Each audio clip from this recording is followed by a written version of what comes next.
You are living on a daily basis as if you are forever. The fundamental awareness that this is mortal, if you come to terms with that one thing, there would be no insecurity because there's nothing to gain, nothing to lose in this life. You came with nothing.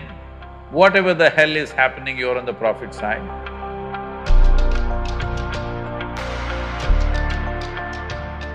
Sadhguruji, my question is, how does one deal with insecurities? How does one deal with insecurity? Life is insecure. There is no security about life because… Shall I reveal a secret to you? However young and healthy you are, you're going to die one day.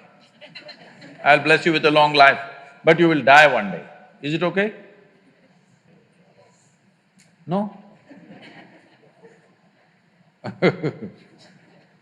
So you can die joyfully or you can die crying, it's up to you. But anyway you'll die one day, yes or no? If you say, I don't want to die, today you start the chanting, I don't want to die, I don't want to die, I don't want to die. All that'll happen is you will not live, but you will die.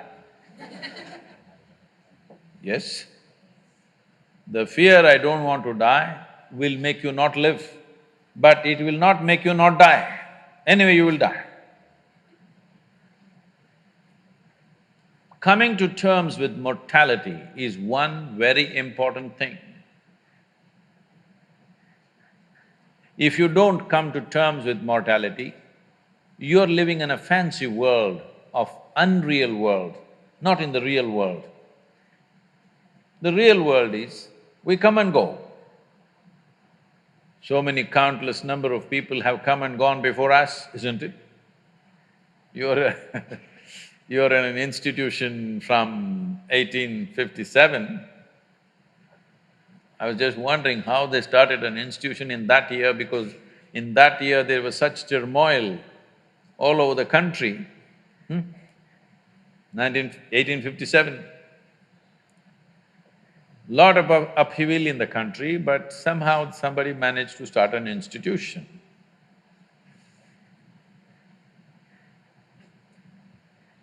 The soil that you're walking upon, we don't know how many people are buried. Yes or no?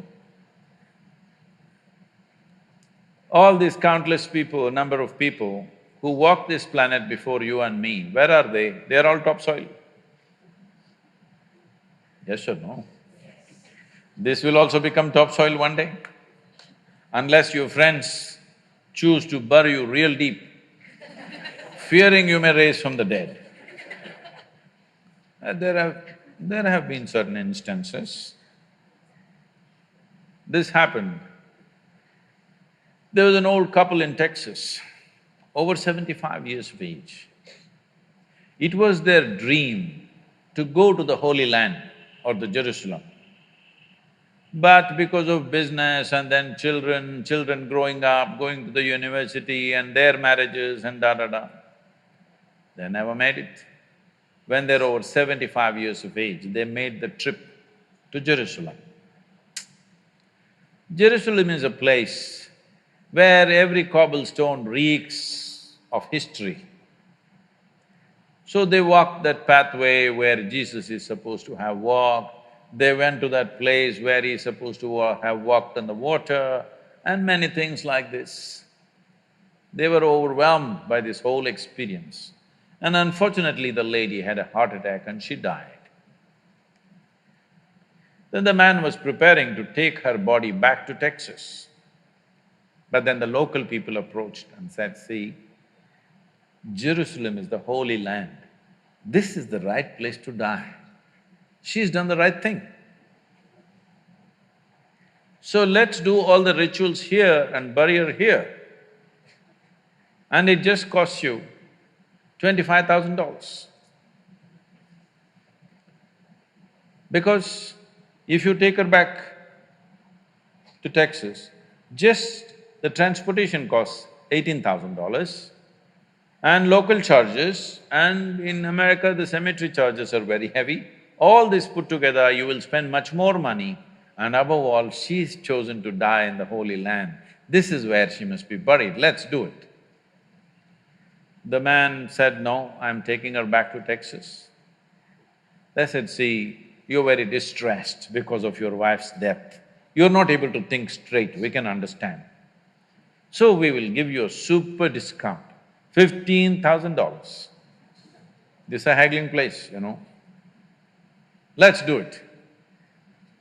The man thought about it and he said, no, I will take her back to Texas. Then they said, see, it doesn't make sense. I can see you're very distressed. You lost your wife of 45 years, so obviously you're very, very distressed, you're not thinking straight at all. We can understand this just because of that. You are an American and you are from Texas, so we give you an absolute super discount, $10,000. Let's do it. Come on, let's do it, let's do it. You must… what I'm talking, if you want to understand, you must go to Kashi or Haridwar, someplace, how these things happen, you know. Then the man thought about it and he said, no, I'm taking her back to Texas. And they threw their hands up and said, why? What's the problem with you? $10,000, let's do it. He said, see, in Texas, dead stay dead.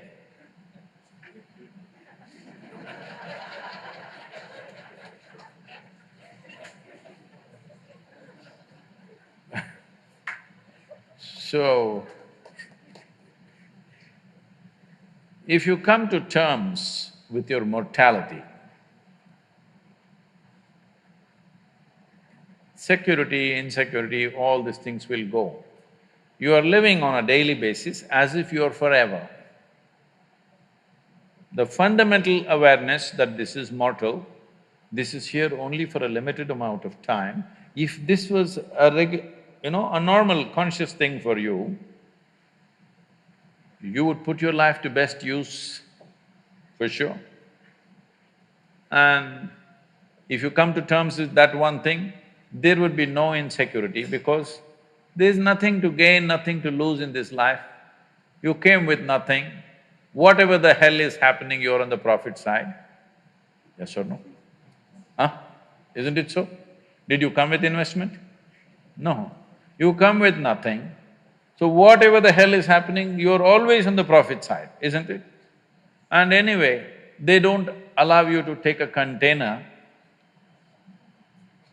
in the end. So all you have is how profound, intense and beautiful is your experience of life. So don't make too much fuss about it. You're acting as if you're going to lose something. No, there's nothing to lose, nothing to gain because you come and you go. You may think, oh, my life, my life. No, it's your life on this planet is like a pop-up. On the computer screen, you've seen these pop-ups? You just pop up and pop out. In the meantime, will you rise and shine is the only question, all right?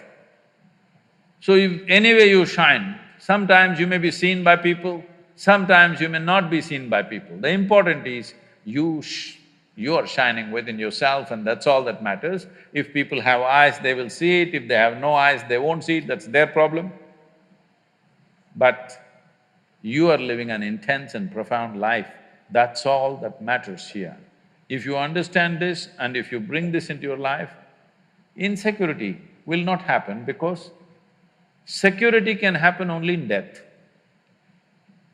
Yes or no? People keep asking me, coming to me and asking me, Sadhguru, please bless us, nothing should happen to us. I say, hey, what kind of blessing is this? My blessing is let everything happen to you. Everything that's life must happen to you. Have you come here to avoid life or have you come here to experience life? Please, you must make a decision right now. Have you come here to avoid life or to experience life? Experience life. All the different dimensions of what this life holds must happen to you, isn't it so? If you come to avoid life, there's an ocean right here. You can jump into the ocean. See, if you want to avoid life, you must die. It's a more efficient way of doing things, isn't it? You're alive and you try to avoid life, it'll become miserable. If you feel insecure, that's what you will do. You will try to avoid life. When you're alive and try to avoid life, it'll cause immense misery. When you're alive, you live. When you die, don't get up from the dead.